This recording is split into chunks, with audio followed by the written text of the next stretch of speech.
Shalom teman-teman yang dikasihi Tuhan, salam jumpa kembali dalam ringkasan pelajaran Sekolah Sahabat.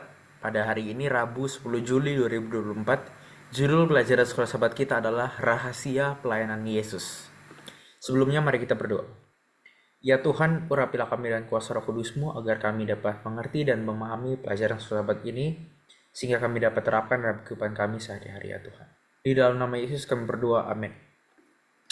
Bapak Ibu Saudara-saudara sekalian, kalau kita membaca dari Markus pasal 1 ayat 35 sampai 39, kita akan melihat sebuah pelajaran penting ya dari rahasia pelayanan Yesus Kristus itu sendiri pada waktu dia melayani di muka bumi ini ya. Ketika setelah dia mengalami baptisan dan ketika dia memulai pelayanannya, kita melihat bagaimana sih rahasia pelayanan daripada Yesus itu sehingga boleh sukses. Nah, sebelum itu Bapak Ibu, saya mau membawa pikiran kita kepada konteks daripada Markus pasal 1 ini ya. Nah, sebelum Markus pasal 1 ayat 35 ini menceritakan tentang Tuhan Yesus waktu itu menyembuhkan mertua daripada Petrus. Ya. Dan sebelum itu, Yohanes Markus ini menceritakan bahwa Tuhan Yesus itu mengusir roh jahat di sinagog. Ya, kalau kita baca ayat sebelum dari ayat 35 ini. Nah, kedua peristiwa ini terjadi pada hari Sabat, ya. Dan pada Markus 1 ayat 32 dikatakan menjelang malam sesudah matahari terbenam, dibawalah kepada Yesus semua orang yang sakit dan kerasukan setan. Jadi, saudara bisa bayangkan Yesus sangat sibuk pada waktu itu ya. Orang-orang berkerumun ya, ingin mendapatkan kesembuhan, ya, ingin mendapatkan kesegaran daripada Yesus Kristus ya. Karena orang-orang di kota itu, di kota Kapernaum mengetahui bahwa Yesus dapat membawa kesembuhannya bagi mereka. Nah, hal yang menarik Bapak Ibu, yaitu di Markus pasal 1 ayat yang ke-35, yaitu dikatakan yaitu pada pagi-pagi benar, waktu hari masih gelap, Yesus itu bangun dan pergi keluar untuk berdoa. Ya, jadi kita melihat di sini uh, setting waktunya adalah pagi-pagi benar, yang mana kalau dalam bahasa Inggrisnya itu uh, sebelum matahari itu terbit ya. Jadi kurang lebih itu waktu subuh ya kalau kita bisa bilang. Waktu subuh ya, matahari belum terbit ya. Yesus itu bangun ya, dan dia bangun bukan untuk lihat sosmed, bukan untuk lihat HP, bukan untuk makan, bukan untuk olahraga dan lain sebagainya. Dia apa? Tujuan dia bangun, dia pergi keluar untuk apa? Untuk berdoa. Ya. Ini luar biasa Bapak Ibu ya. Ya, jadi sebuah aktivitas yang rutin ya. Ya, dalam bahasa aslinya ini sebenarnya rutin dilakukan Yesus ya. Ya, ketika dia sibuk-sibuk melayani. Ya. Saudara-saudari yang dikasihi Tuhan, doa itu sangat mudah ya untuk dilakukan, tetapi lupa untuk dilupakan. Ya.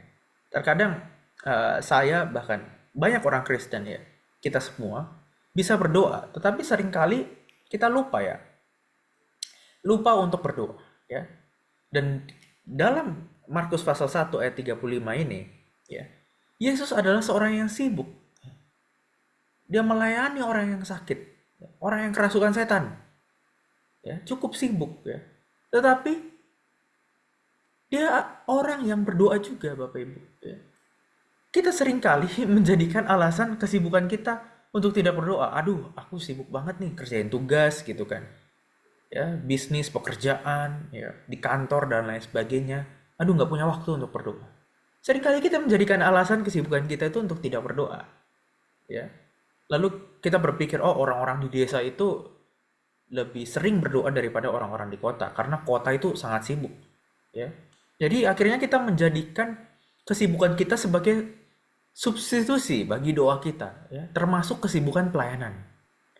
Nah, tetapi kesibukan itu tidak dapat menggantikan doa Bapak Ibu ya. Ya.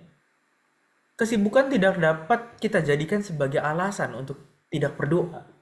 Karena kita melihat contoh dan teladan daripada Yesus sendiri, yang dia sangat sibuk melayani orang, tetapi dia bangun pagi untuk berdoa. Ya, ini menarik sekali ya, Tuhan Yesus bangun untuk berdoa. Ya. Sedangkan kita, ya, saya dibangunkan untuk berdoa gitu ya. Bukan bangun untuk berdoa, tapi dibangunkan untuk berdoa. Ya. Tapi perbedaannya di sini adalah doa merupakan bagian dari hidup Tuhan Yesus. Sedangkan terkadang kita berdoa itu bukan merupakan bagian hidup kita. Kita mungkin lebih sibuk ya daripada Tuhan Yesus Kristus. Ya. Tapi Yesus pada zamannya itu begitu sibuk karena seluruh penduduk Kapernaum itu berkerumun di depan pintu. Yesus Kristus sangat sibuk dan melakukan semuanya itu untuk orang lain. Ya, untuk orang lain. Tetapi pagi-pagi benar Yesus berdoa, dia tidak memisahkan diri dari kesibukan, tidak memisahkan diri dari dunia, tetapi dia tetap berdoa. Dia tetap berdoa. Ya. Di Lukas pasal 6 ayat 12 juga Yesus mengasingkan diri, dia mencari waktu untuk berdoa ya. Untuk berdoa. Ini sebuah teladan yang luar biasa ya. Bahwa berdoa itu adalah sebuah kebutuhan. Yesus berdoa karena melihat doa itu adalah sebuah kebutuhan. Orang Kristen seringkali berdoa bukan sebagai kebutuhan, ya, bahkan saya, tetapi sebagai cara untuk mendapatkan kebutuhannya. Ya. Oh, karena saya butuh ini, saya berdoalah. Ya. Tetapi harusnya kita berpikir bahwa doa itu tanpa ada maksud kita mau mencari sesuatu, kita harus tetap berdoa. Gitu. Ya. Kemudian berdoa itu adalah sebuah keintiman juga.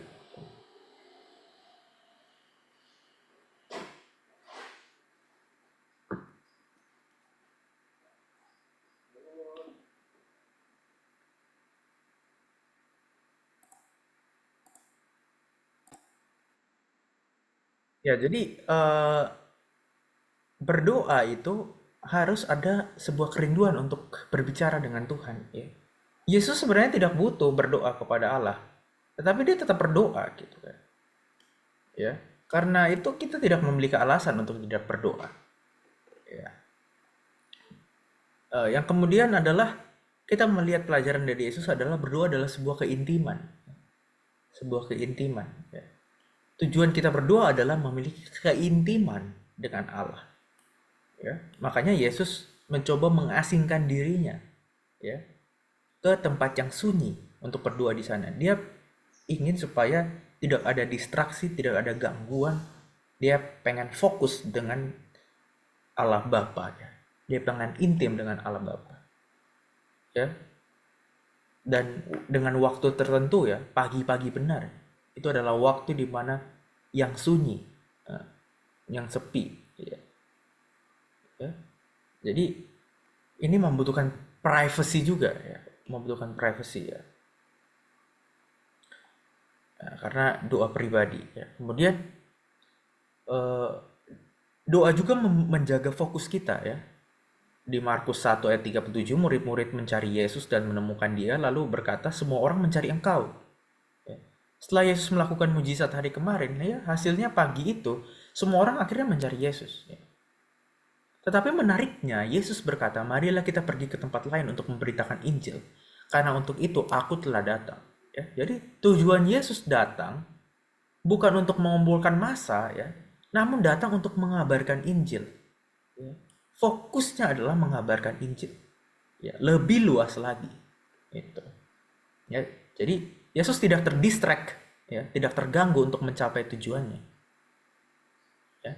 Masa atau penerimaan orang dapat mendistract tujuan kita, mengalihkan tujuan kita kepada tujuan yang lain. Ya. Tapi dengan kita berdoa, maka itu dapat menjaga kita dalam tujuan kita. Ya. Yang terakhir adalah Yesus saja yang adalah Tuhan. Dia berdoa, mengasingkan waktunya untuk berdoa. Bagaimana dengan kita manusia yang berdosa, yang masih membutuhkan pertolongan Tuhan?